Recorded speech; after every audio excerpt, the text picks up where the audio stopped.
going on? It is Dunbar Snack Bar here with some MLB 2K12. We're continuing on with the franchise mode here with the Detroit Tigers going up against the Chicago White Sox, who are 6 games behind us here in the AL Central.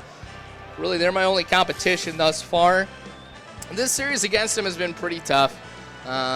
Gotten 1 win out of it here, and hopefully we're going to get another one in this as well, as Jacob Turner is on the mound for us. He is 3 for 4 on the year so far. Not necessarily the best performance out of him. He does struggle a little bit here, too, with some of his pitches.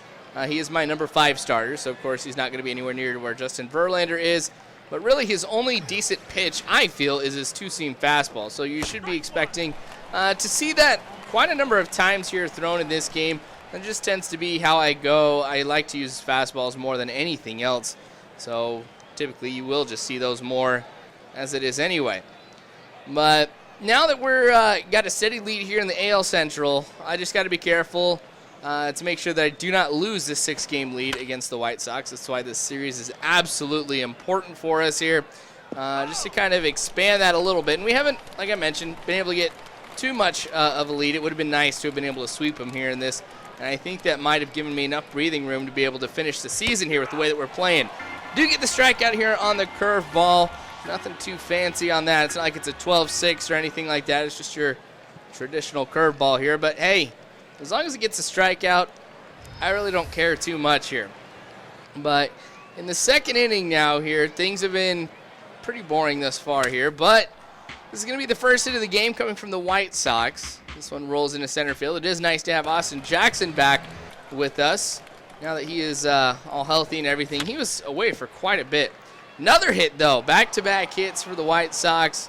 It's going to put runners on first and second here, so I got to find a way to be able to stop him. I don't want Turner to give up a large number of hits early on in the game, because that's going to reduce his overall efficiency with the pitches, and it could make it very, very difficult for us to come away with the win, since he already is pretty low on his overall ratings with his pitches anyway. So, like I said, I hope this isn't something that continues or anything like that, but anyway, so appreciate you guys' patience here, too. I think I'm back in full swing now. There may be a couple days where I may not be able to post here over the next few weeks, because a position opened up at work, and it's one of the positions that I've always wanted to go for. So with this being like a big position, it's something I got to get prepared for. Like, I got to study for an interview. I'm putting together a packet, too, to give right before I apply, just kind of detailing what I've done, my accomplishments, preparations that I made for this position once it opened up and things like that. And it's pretty time consuming because I want it to look really, really good, and I want it to be professionally done, so I'm getting the Photoshop, everything like that out, just to kind of snazz it up a little bit. So if there's a couple nights where I don't post, it's because I am working on this. Like I mentioned, this is a big deal for me here because this is the position that I've wanted at my company for a long time.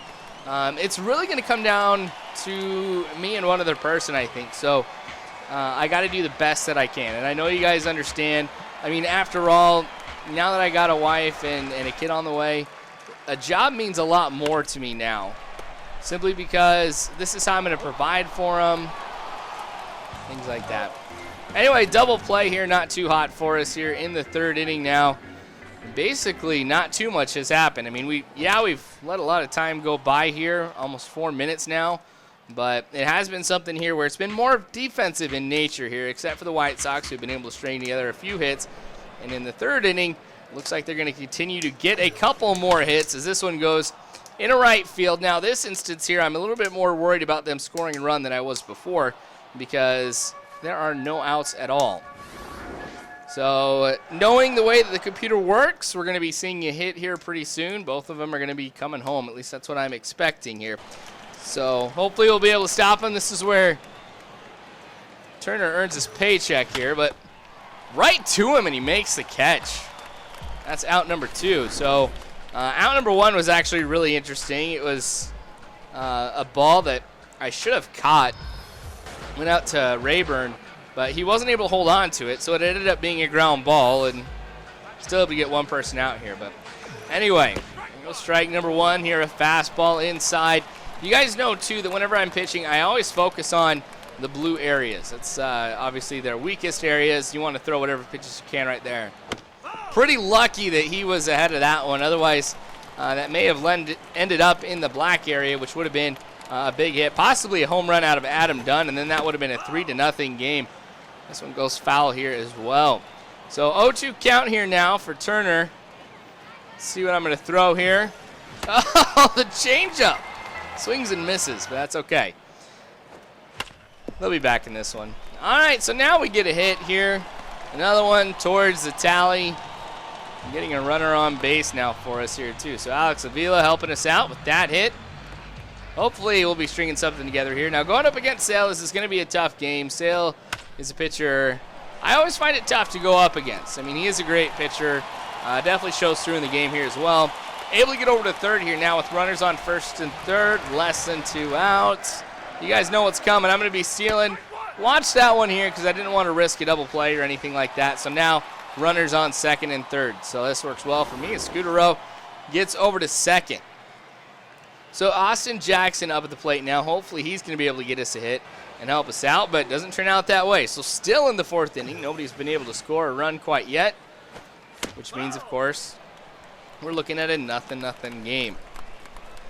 All right, so apparently I've been throwing the ball right in the middle of the strike zone here, which I try to avoid every time I can. So that kind of lets you know the type of accuracy that Turner has. Not too consistent and isn't able to throw it necessarily where I would like him to.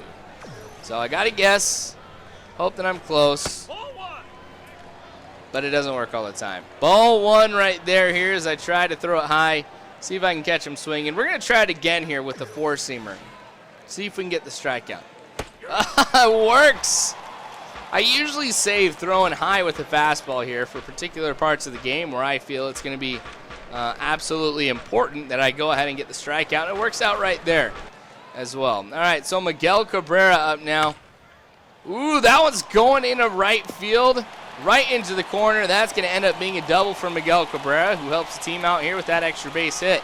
The thing is, though, and this holds true actually with both teams, nobody's been able to really finish up on the hits that we get. Sure, we may end up getting a number of hits, but if it's something that we can't capitalize on and bring anybody home like we did right there, it's pretty frustrating. All right, so Miguel Cabrera just doing a phenomenal job. He's in the running here for the AL MVP. His top batting average and on-base percentage, which weighs heavily on the decision, and he's also doing really good on the power side as well. Not necessarily as good as Prince Fielder, who is leading the American League with 30 home runs, but he's up there in the 20s, so I think that's going to look good for him at the end of the year. Justin Verlander may end up getting the Cy Young Award, too. The way he's been pitching, it's just been great. So what a great combo that would be. You get the MVP and also the Cy Young Award winner. Two different people on the same team. Going for second here. That was pretty close, but Brennan Bosch able to make it into second.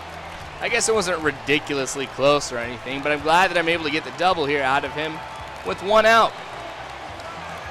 But still on second here.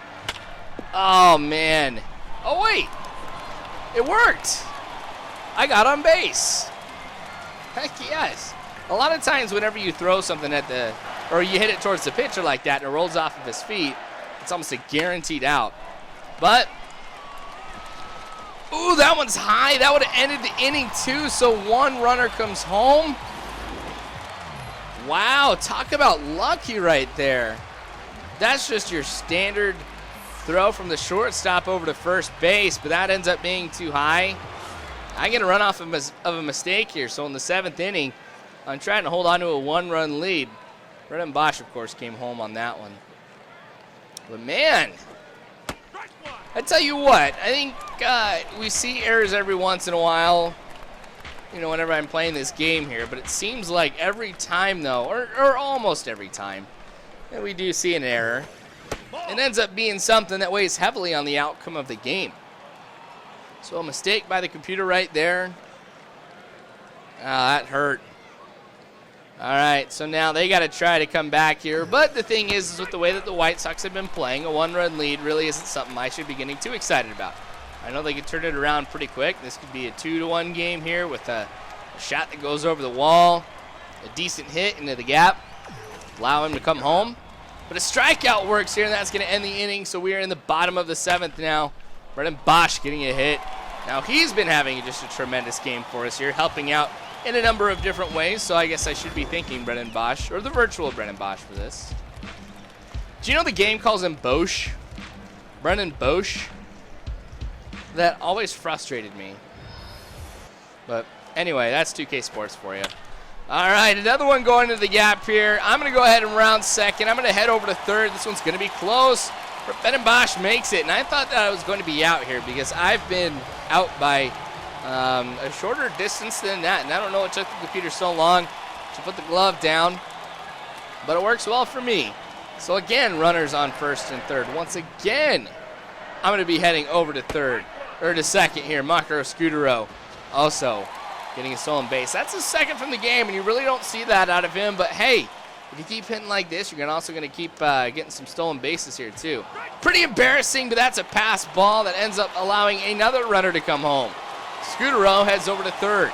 So a 2-0 game now off of that. 2 mistakes by the White Sox have allowed 2 runs for me here. Now, off of a failed bunt attempt, I'm not able to bring Scudero home, but I am able to get Jackson over second. That's pretty frustrating, too, because if I had not gone with him, I would have gotten the hit with Austin Jackson, who is now heading to third, and because of a bad throw, he ends up making it. So now he's 90 feet away from home. So I guess I put Jackson where Scudero was. The one downside to all of it, though, is there's 1 out I didn't want. 8th inning now, of course, as you can see here. Got to keep going, being able to hold him. Turner, Rayburn? What was that? This has got to be one of the worst glitches that I found in 2K anything, really, thus far. All right, so off of the bat, no big deal, okay? And then it's going to, what? Wasn't even in his glove, but that's okay. Turner running it down here, but Rayburn putting his glove down to catch it. Magic! And we're looking at an out. Ridiculous? I think so. That's got to be the worst glitch I've seen thus far in the game. Prince Fielder, though, that is not a glitch as that one goes into left center, and he's going to round first. Head over to second. No contest over on second, so he's got a stand-up double here in the bottom of the 8th. So this game is winding down here, but Prince Fielder still helping the team out offensively. Now the big 3 in this game, Victor Martinez, Miguel Cabrera, and Prince Fielder have been having a tough time this game. Not that they've been playing bad or anything, but I guess I should say they haven't been contributing as often as they normally do. And that's something that's been a little different for me because I've always expected these guys to go ahead, get the hits and all that. But now that it's a save situation, I am bringing Jose Valverde in. Got 27 saves so far on the year. Hopefully we'll be able to make this one 28. Turner had a far better game than I was expecting him to be able to have. But you know what? Works well for me. All right, so Valverde has got some better pitches here, especially in the fastball department. Got a splitter, too, that's pretty decent. I use in some circumstances here, but it's mostly the fastballs I like to go with Valverde. Now, I haven't had a chance to really use him in some of the games that I have posted as of late. You guys know I usually post my best games that I've been playing here. I love playing franchise, so I actually play it quite a bit. But anyway, getting an out. Out number 1. Now, we're going up against the toughest part of the Chicago White Sox lineup here, 3, 4, and 5. So, got to worry about these guys hitting something over the wall. Adam Dunn, as you guys know, can definitely do that. Look at that power, sitting at 88. So, got to be careful about what I throw, because he can do this, except on the other side of the foul pole. That wasn't even a strong hit, too. You can tell by the sound of the ball when it hits the bat what type of hit that it was, and that one wasn't it. Austin Jackson taking away center field.